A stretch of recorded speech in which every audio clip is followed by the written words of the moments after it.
भिवंडी हत्या प्रकरणाला एक नवीन वळण लागलंय। म्हात्रेंचा मारेकरी हा भाजपचा कार्यकर्ता असल्याचा आरोप काँग्रेस नेते नारायण राणे यांनी केलाय।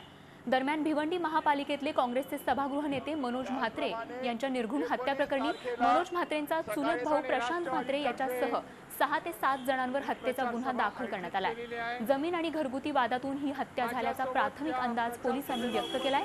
दरम्यान फरार प्रशांत म्हात्रे याचा पोलीस सध्या शोध घेत आहेत। भिवंडीला मर्डर झाली काँग्रेसच्या नगरसेवकाची। कोणी केली? भाजपचा भिवंडीचा उपाध्यक्ष पद आहे आमच्या म्हात्रेचा, मनोज म्हात्रेचा नातेवाईक, पण भाजपचा उपाध्यक्ष। पाहावं टीव्हीवर कसं मारलं, त्याच्यात घराच्या म्हणजे अगदी दरवाजाजवळ पोचला, दरवाजाबरोबर मागून गोळी घातली, खाली पडला, कुऱ्हाडीने मारला, अमानुष मारला, क्रूरपणे मारला। कोणाच्या राज्यात?